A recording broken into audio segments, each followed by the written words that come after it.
The Hindu news పేపర్లో important articles and దాని వెనుక ఉన్న static GK part and important words and their meanings కూడా చూద్దాం. అండ్ వీడియో స్లోగా చెప్పినట్టు అనిపిస్తే 1.5x స్పీడ్ పెట్టి చూడండి.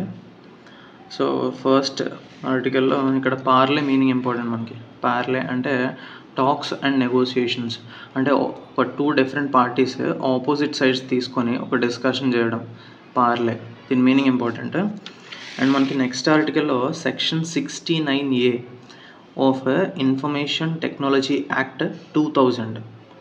సో సెక్షన్ 69A ఏం చెప్తుందంటే union government to direct the blocking of public access to information if deemed necessary for sovereignty, security, public order or to prevent incitement.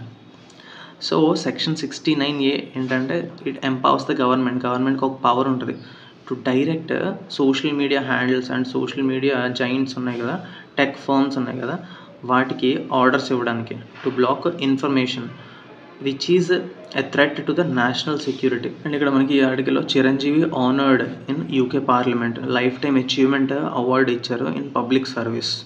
ఈ ఆర్టికల్లో మనకి కొల్లేరు లేక్ అనేది కనిపించింది. NDA government committed to protecting Kolleru lake. మనం Kolleru lake గురించి చూద్దాం. ఈ Kolleru lake is a fresh water lake and it is a Ramsar site and it is recognised in 2002. ఈ రామ్సార్ కన్వెన్షన్ ఏంటంటే వెట్లాండ్స్ ప్రొటెక్షన్ కోసం. సో అలాగే part of it Kolleru lake కూడా Ramsar site కింద 2002లో రికగ్నైజ్ చేశారు. అండ్ ఈ Atapaka bird sanctuary near to Kolleru lake ఉంటుంది. Atapaka bird sanctuary. ఈ Kolleru lake part of central Asian flyway. Central Asian flyway అంటే all over the central Asia ఒక మైగ్రేటరీ రూట్ ఉంటుంది మైగ్రేటరీ బర్డ్స్కి, అంటే సైబీరియన్ పెలికన్స్ ఇటువంటి type of birds migratory route ఉంటుంది. ఆ రూట్లోనే central Asian flyway Kolleru lake situate అయి ఉందని ఇంపార్టెంట్ మనకి. అండ్ ఇక్కడ ఈ ఆర్టికల్లో మనకి army seeks inclusion of additional areas in Manipur under AFSPA. AFSPA అంటే armed forces special powers act. ఇది 1958 లా ఇది. సో ఈ లా ఏంటంటే ఆర్మీకి పవర్స్, ఆర్మీకి సెంట్రల్ ఆర్మ్డ్ పోలీస్ ఫోర్సెస్కి ఇస్తుంది. ఏం పవర్స్ అంటే ఈ ఆర్మీ అండ్ సిఏపిఎఫ్స్ ఏ ప్లేస్లో అయితే డిప్లాయ్ అయి ఉంటాయో అక్కడ to kill any one acting in contravention of law. And అంటే ఎవరినైనా వీళ్ళు వితౌట్ ఆర్డర్స్ వాళ్ళకి డౌట్ ఉంటే చంపవచ్చు.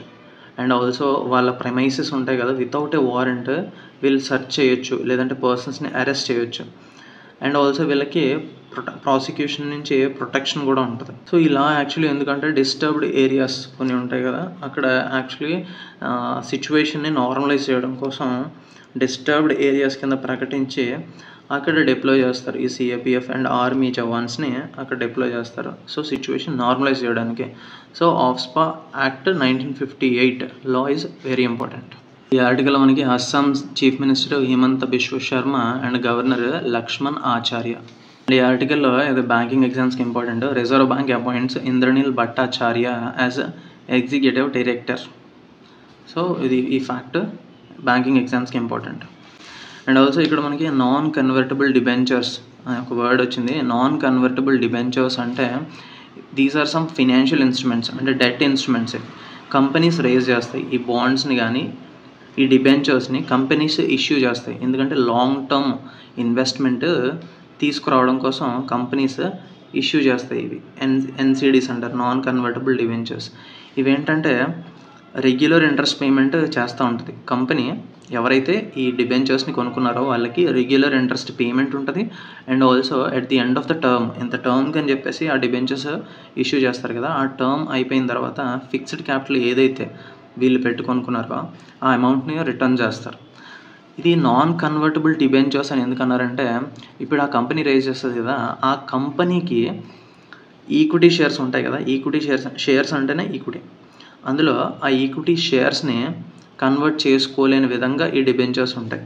సో అందుకే నాన్ కన్వర్టబుల్ డిబెంచర్స్. అదే కన్వర్టబుల్ డిబెంచర్స్ అంటే ఆ డిబెంచర్స్ని ఈక్విటీస్ కింద మార్చుకోవచ్చు.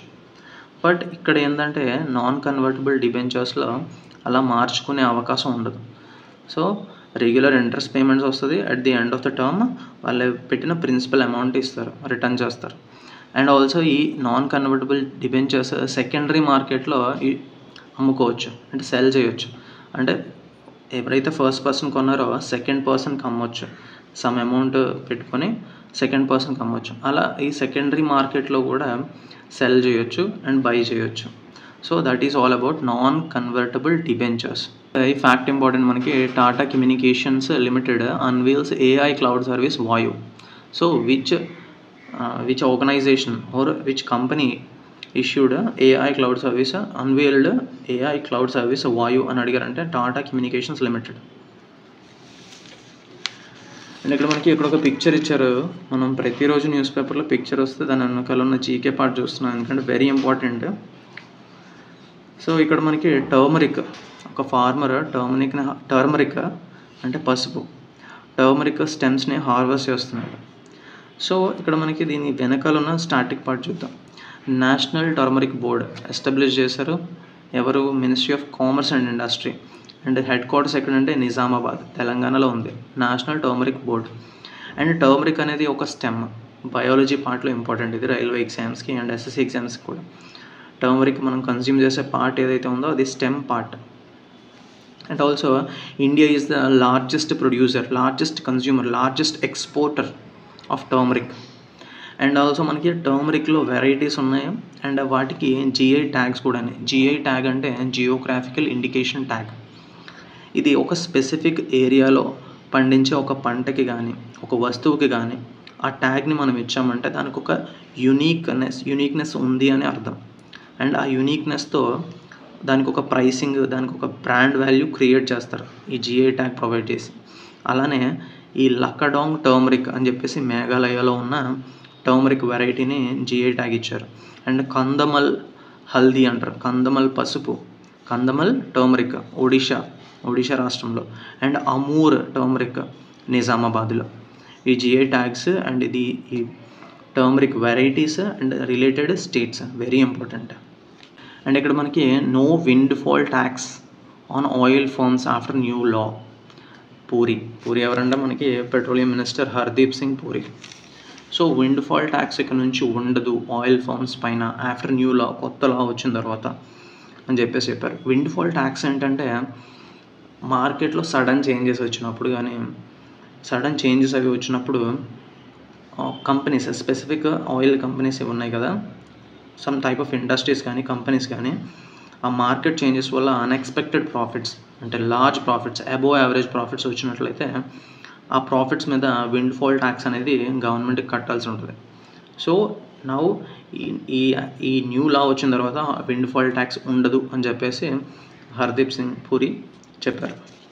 అండ్ ఇక్కడ మనకి Canada's new PM Carney set to call snap elections. Snap elections అంటే స్కెడ్యూల్ టైం కన్నా బిఫోర్ మనం ఎలక్షన్స్కి కాల్ చేస్తే, ఎర్లీ ఎలక్షన్స్ అంటారు, కాల్ చేస్తే వాటిని స్నాప్ ఎలక్షన్స్ అంటారు. ఇవి ఎందుకు ముందుగానే కాల్ చేస్తారంటే హంగ్ పార్లమెంట్ అంటే ఏ పార్టీకి కూడా సరైన మెజారిటీ ఉండదు.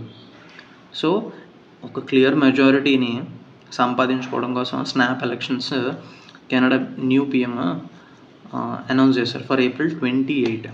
సో స్నాప్ ఎలక్షన్స్ అంటే wording important, early elections. And ఇక్కడ ఈ ఆర్టికల్లో మనకి Coventry gets elected as first women president of international Olympic committee. So Zimbabwean Kirsty Coventry, first women and African to be elected president.